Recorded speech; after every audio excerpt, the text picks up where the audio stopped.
കുലിക്കിലുക്കത്തിൽ മോഹൻലാൽ ഒരുപാട് മുമ്പിലാണ് മലയാള സിനിമാ താരങ്ങളെ വെച്ച് നോക്കുമ്പോൾ. കാരണം ബഹുദൂരം മുമ്പിലാണ്. 500 കോടി ക്ലബായി, 200 കോടി ക്ലബായി ദൃശ്യം.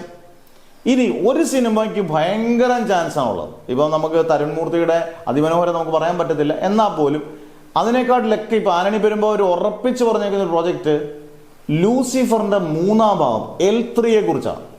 ഈ ലൂസിഫർ അന്നൊരു റെക്കോർഡ് സൃഷ്ടിച്ച് 126, 125 കോടിയൊക്കെ കളക്ട് ചെയ്ത സിനിമയാണ്. രണ്ടാമത് എമ്പുരാൻ ഭയങ്കര നെഗറ്റീവ് വന്നിട്ട് പോലും 264 കോടിയോളം കളക്ട് ചെയ്തു. കാരണം അതിൻ്റെ പ്രീസെയിൽ ബുക്കിങ്ങും അതുപോലെ അതിൻ്റെ ട്രെയിലറും ഒക്കെ കൊണ്ടുവന്ന ആൾക്കാരെ ബുക്ക് ചെയ്യിപ്പിച്ച് നല്ലതുപോലെ പൈസ ഉണ്ടാക്കിയത്, കളക്ഷൻ കിട്ടി. ലാഭമോ നഷ്ടമൊന്നും അവർ ഒരിക്കലും പറഞ്ഞിട്ടില്ല. പക്ഷേ അതിനെക്കുറിച്ചല്ല നമ്മുടെ ചർച്ച.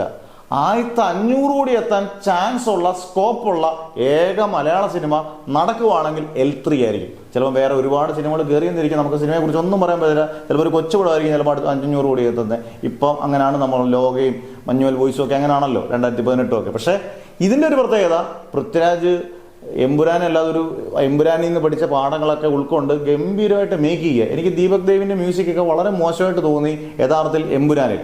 ഒരുപക്ഷെ തമനോ അല്ലെങ്കിൽ വേറെ ഗംഭീര ബാക്ക്ഗ്രൗണ്ട് സ്കോറൊക്കെ ചെയ്യുന്നവരൊക്കെ ചെയ്തു കഴിഞ്ഞാൽ അടിപൊളിയായിട്ട് വരും. അതൊരു വലിയൊരു കാര്യമാണ് ഒരു ആക്ഷൻ പടത്തിൽ മ്യൂസിക്കിൻ്റെ അല്ലെങ്കിൽ ബാക്ക്ഗ്രൗണ്ട് സ്കോറിൻ്റെ ഇമ്പോർട്ടൻസ്. പിന്നെ ആക്ഷൻ സീക്വൻസുകൾ ഗംഭീരമാവുകയും മോഹൻലാലിനെ സ്വാഗ് കൃത്യമായിട്ട് പ്രയോജനപ്പെടുത്തി. ഇപ്പോൾ 20ാം നൂറ്റാണ്ടിലൊക്കെ സാഗർ അലി ഷാക്കിൽ പോലും മോഹൻലാലിൻ്റെ ഒരു സ്വാഗുണ്ട്.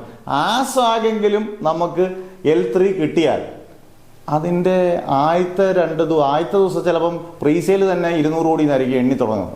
അങ്ങനെ നോക്കിയാൽ തന്നെ അത് സിമ്പിളായിട്ട് പടം എങ്ങനെ ആയാലും, ചിലപ്പോൾ ഒരുപക്ഷെ അത് നെഗറ്റീവ് ആയാൽ പോലും ചിലപ്പോൾ 500 കോടി കിട്ടിയേക്കാം. പോസിറ്റീവ് ആയാൽ അത് എത്രയും മുന്നോട്ട് പോകാം. കാരണം ഗംഭീര ഡയറക്ടർ തന്നെയാണ് പൃഥ്വിരാജ്. അതിനകത്ത് യാതൊരു സംശയവും വേണ്ട. അത് ലൂസിഫർ ചെയ്തപ്പോൾ തെളിയിച്ചാണ്. എമ്പുരാനിൽ മേക്കിങ്ങിലൊക്കെയാണ്. ലാസ്റ്റത്തെ ഇടയ്ക്ക് ചെയ്ത ബ്രോഡാഡി പോകണമെങ്കിൽ നമുക്ക് 4-5 വട്ടം നമുക്ക് സുഖമായിട്ടിരുന്ന് സിമ്പിളായിട്ട് കാണുന്ന രീതിയിൽ സൂപ്പറായിട്ട് മേക്ക് ചെയ്തിട്ടുണ്ട്. അന്നേരം ഒരുപക്ഷെ ഒരു ഗംഭീര രാജകീയ വരവായിരിക്കും ഇനി അടുത്ത പൃഥ്വിരാജിൻ്റെ L3. അത് L3 നടക്കുന്ന ഉറപ്പാണ്. അങ്ങനെയാണെങ്കിൽ 2027 അവസാനമൊക്കെ ഷൂട്ടിംഗ് ആണെങ്കിൽ 2028 റിലീസായിരിക്കും. അത് മലയാള സിനിമയുടെ ഒരു എക്കാലത്തെ മികച്ച വിജയങ്ങൾ ഒന്ന് തന്നെ ആയിരിക്കും.